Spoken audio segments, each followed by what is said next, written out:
ਸਤਨਾਮ ਸ਼੍ਰੀ ਵਾਹਿਗੁਰੂ ਸਾਹਿਬ JIO.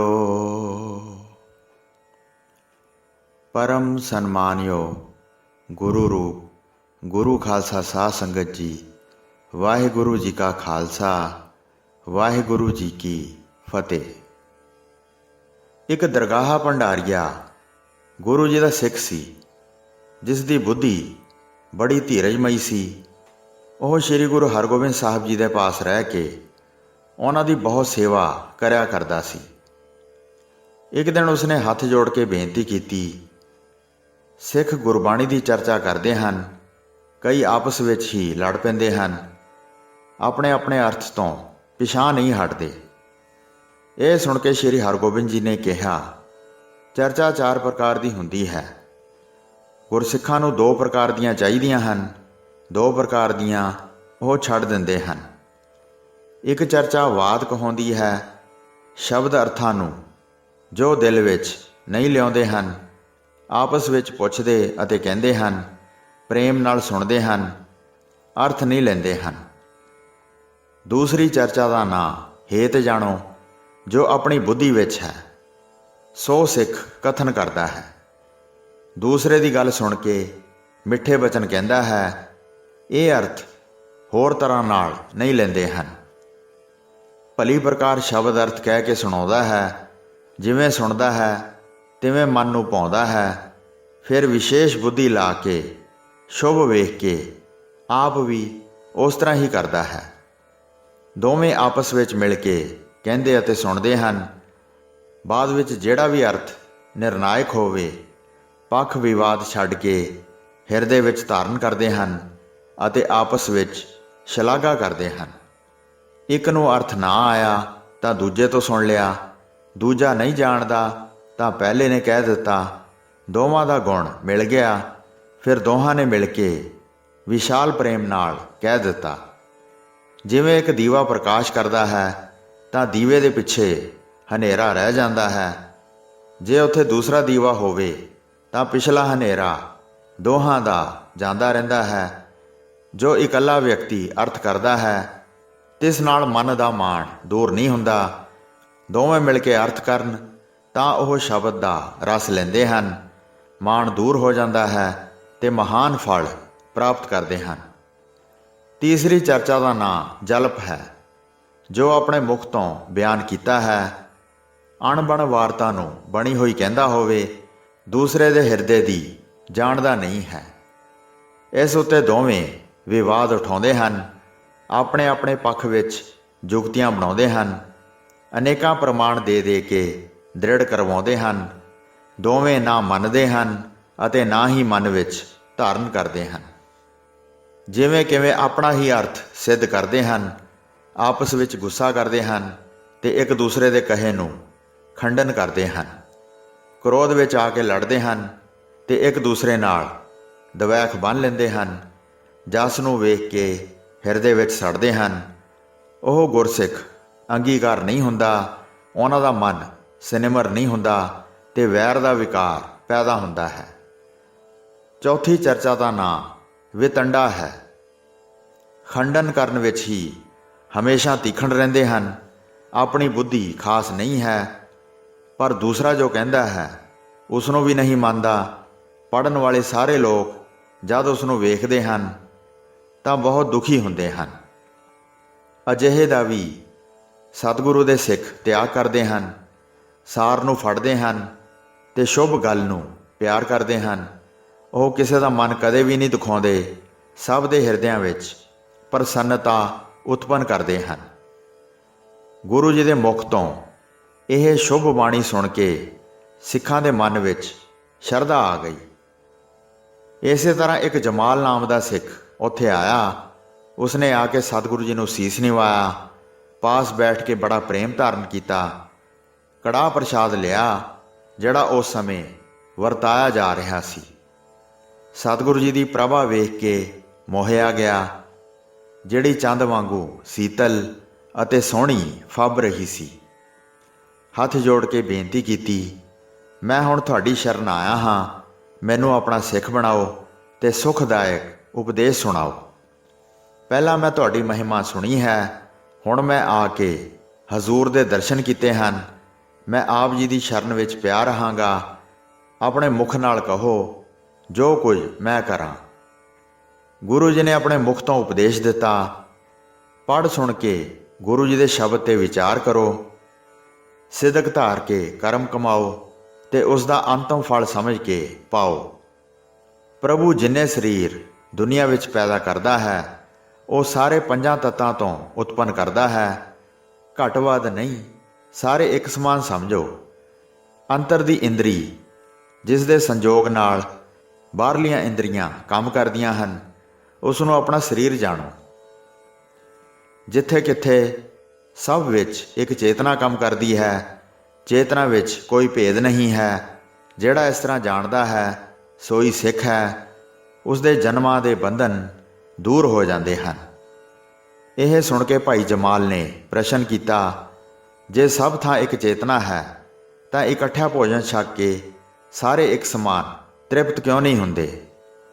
ਜੇ ਸਾਰਿਆਂ ਨੂੰ ਇੱਕ ਸਮਾਨ ਗਿਆਨ ਹੈ ਤਾਂ ਸਾਰੇ ਅਗਿਆਨਤਾ ਕਿਉਂ ਨਹੀਂ ਗਵਾਉਂਦੇ? ਜੋ ਖਾਂਦਾ ਹੈ ਸੋਈ ਤ੍ਰਿਪਤ ਹੁੰਦਾ ਹੈ, ਜੋ ਗਿਆਨੀ ਹੈ ਸੋਈ ਪਾਉਂਦਾ ਹੈ। ਇਹ ਸੁਣ ਕੇ ਗੁਰੂ ਜੀ ਨੇ ਸ਼ੁਭ ਉੱਤਰ ਦਿੱਤਾ, ਘੜੇ ਅਤੇ ਕੋਠੇ ਜਿੱਥੇ ਕਿੱਥੇ ਕਈ ਪ੍ਰਕਾਰ ਦੇ ਦਿਸਦੇ ਹਨ, ਸਾਰਿਆਂ ਵਿੱਚ ਇੱਕ ਆਕਾਸ਼ ਦਿਸਦਾ ਹੈ। ਨਿਰਣੇ ਕਰੋ, ਥੋੜ੍ਹਾ ਭੇਦ ਵੀ ਨਾ ਜਾਣੋ। ਘੜੇ ਵਿੱਚ ਜਿਹੜੇ ਪਦਾਰਥ ਪਾਉਂਦੇ ਹੋ ਉਸ ਵਿੱਚੋਂ ਹੀ ਸਾਰੇ ਪਦਾਰਥ ਨਿਕਲਦੇ ਦਿਸਦੇ ਹਨ। ਜਿਸ ਕੋਠੇ ਵਿੱਚ ਦੀਪਕ ਬਾਲਿਆ ਹੈ ਉਸ ਇੱਕ ਕੋਠੇ ਵਿੱਚ ਹੀ ਚਾਨਣ ਹੁੰਦਾ ਹੈ। ਇਸ ਤਰ੍ਹਾਂ ਹੀ ਭੋਜਨ ਖਾਣ ਬਾਰੇ ਸਮਝੋ। ਪਾਣੀ ਪੀਣਾ ਪ੍ਰਾਣਾਂ ਦਾ ਧਰਮ ਹੈ, ਉਸ ਤਰ੍ਹਾਂ ਮਨ ਦਾ ਧਰਮ ਗਿਆਨ ਹੈ। ਆਤਮਾ ਨੂੰ ਸਭ ਦਾ ਸਾਥੀ ਜਾਣੋ। ਸਮ ਜਾਤੀ ਭਿੰਨ ਜਾਤੀ ਤੇ ਉੱਤਮ ਗਤੀ ਵਿੱਚ ਕੋਈ ਭੇਦ ਨਹੀਂ ਹੈ। ਸਭ ਤੋਂ ਭਿੰਨ ਬ੍ਰਹਮ ਚੇਤਨਾ ਹੈ। ਜਿਵੇਂ ਇੱਕ ਜਾਤੀ ਦੋ ਬ੍ਰਿਛ ਸਮਾਨ ਹਨ, ਉਸ ਤਰ੍ਹਾਂ ਬ੍ਰਹਮ ਤੇ ਬ੍ਰਹਮ ਹੋਰ ਨਹੀਂ। ਫਿਰ ਜੇ ਕਹੋ ਕਿ ਪੱਥਰ ਅਤੇ ਬ੍ਰਿਛ ਵਾਂਗੂ ਆਪਸ ਵਿੱਚ ਭਿੰਨ ਜਾਤੀ ਦੇ ਹਨ, ਤਿਵੇਂ ਹੀ ਬ੍ਰਹਮ ਪ੍ਰਗਟ ਨਹੀਂ ਹੈ। ਬ੍ਰਹਮ ਚੇਤਨ ਹੈ ਅਤੇ ਜਗਤ ਜੜ ਹੈ। ਦੋਵੇਂ ਵਿਜਾਤੀ ਜਾਂ ਕਹਿ ਲਓ ਭਿੰਨ ਭਿੰਨ ਜਾਤੀ ਦੇ ਜਾਣੇ ਜਾਂਦੇ ਹਨ। ਬ੍ਰਹਮ ਸਦਾ ਹੀ ਸਤ ਚਿੱਤ ਅਤੇ ਨਾਸ਼ ਰਹਿਤ ਹੈ। ਬ੍ਰਹਮ ਵਿੱਚ ਜੜ ਰੂਪੀ ਜਗਤ ਕਲਪਿਤ ਹੈ, ਇਸ ਕਰਕੇ ਮਿਥਿਆ ਹੈ ਤੇ ਮਿਥਿਆ ਹੋਣ ਕਰਕੇ ਨਾਸ਼ ਰੂਪ ਹੈ। ਭਾਵ ਬ੍ਰਹਮ ਤੋਂ ਵੱਖ ਹੋ ਕੇ ਜਗਤ ਕੋਈ ਹੋਂਦ ਨਹੀਂ ਰੱਖਦਾ। ਬ੍ਰਹਮ ਵਿੱਚ ਕੋਈ ਭਿੰਨਤਾ ਨਹੀਂ ਹੈ। ਇਸ ਬ੍ਰਹਮ ਵਿੱਚ ਵਿਜਾਤੀ ਦਾ ਭੇਦ ਨਹੀਂ ਪਾ ਸਕਦਾ। ਜਿਵੇਂ ਬ੍ਰਿਛ ਦੀਆਂ ਸ਼ਾਖਾਵਾਂ ਅਤੇ ਟਹਿਣੀਆਂ ਹਨ, ਉੱਤਮ ਗਤੀ ਦੇ ਭੇਦ ਨੂੰ ਇਸ ਤਰ੍ਹਾਂ ਸਮਝੋ। ਜਿਵੇਂ ਮਨੁੱਖ ਦੇ ਆਪਣੇ ਸਰੀਰ ਦੇ ਸਾਰੇ ਅੰਗਾਂ ਵਿੱਚ ਫਰਕ ਹੈ, ਬ੍ਰਹਮ ਵਿੱਚ ਉੱਤਮ ਗਤੀ ਦਾ ਭੇਦ ਵੀ ਨਹੀਂ ਹੈ। ਭਾਵ ਉਹ ਫਰਕ ਜੋ ਆਪਣੇ ਆਪ ਵਿੱਚ ਪ੍ਰਤੀਤ ਹੋਵੇ, ਜਿਵੇਂ ਬ੍ਰਿਛ ਦੀਆਂ ਟਹਿਣੀਆਂ ਵਿੱਚ ਸਰੀਰ ਦੇ ਅੰਗਾਂ ਵਿੱਚ, ਪਰ ਚੇਤਨ ਨਿਰਾਕਾਰ ਹੋਣ ਕਰਕੇ ਉਸ ਵਿੱਚ ਉੱਤਮ ਗਤੀ ਦਾ ਭੇਦ ਵੀ ਨਹੀਂ ਹੈ, ਕਿਉਂਕਿ ਉਹ ਅੰਗ ਰਹਿਤ ਹੈ। ਬ੍ਰਹਮ ਆਤਮਾ ਨੂੰ ਇਸ ਤਰ੍ਹਾਂ ਨਿਰਧਾਰ ਕਰੋ, ਉਹ ਨਿਰਗੁਣ ਸਭ ਵਿੱਚ ਆਕਾਰ ਰਹਿਤ ਹੈ, ਸਾਰਿਆਂ ਵਿੱਚ ਰਮਿਆ ਹੋਇਆ ਹੈ ਤੇ ਸਾਰਿਆਂ ਨਾਲੋਂ ਵੱਖਰਾ ਵੀ ਹੈ। ਜਿਵੇਂ ਜਲ ਵਿੱਚ ਤਾਰੇ ਦਾ ਅਕਸ ਦਿਸਦਾ ਹੈ। ਸਰੀਰ ਘੜਾ ਹੈ, ਅੰਤਰ ਦੀ ਇੰਦਰੀ ਜਲ ਹੈ। ਬ੍ਰਹਮ ਚੰਦਰਮਾ ਦੇ ਅਕਸ ਸਮਾਨ ਹੈ। ਬ੍ਰਹਮ ਸਭ ਵਿੱਚ ਹੈ ਤੇ ਸਭ ਤੋਂ ਨਿਆਰਾ ਭਾਸਦਾ ਹੈ। ਇਸ ਤਰ੍ਹਾਂ ਆਤਮਾ ਨੂੰ ਹਿਰਦੇ ਵਿੱਚ ਧਾਰਨ ਕਰੋ। ਇਸ ਤਰ੍ਹਾਂ ਜਿਸ ਨੇ ਸਮਝਿਆ ਹੈ ਉਹ ਸਤਿਗੁਰੂ ਜੀ ਦੇ ਪਰਮ ਉੱਤਮ ਸਿੱਖ ਹਨ। ਇਹ ਸੁਣ ਕੇ ਭਾਈ ਜਮਾਲ ਗੁਰੂ ਜੀ ਦਾ ਸਿੱਖ ਬਣ ਗਿਆ। ਜੜ ਚੇਤਨਾ ਦੇ ਨਿਰਣੇ ਨੂੰ ਸਮਝ ਗਿਆ।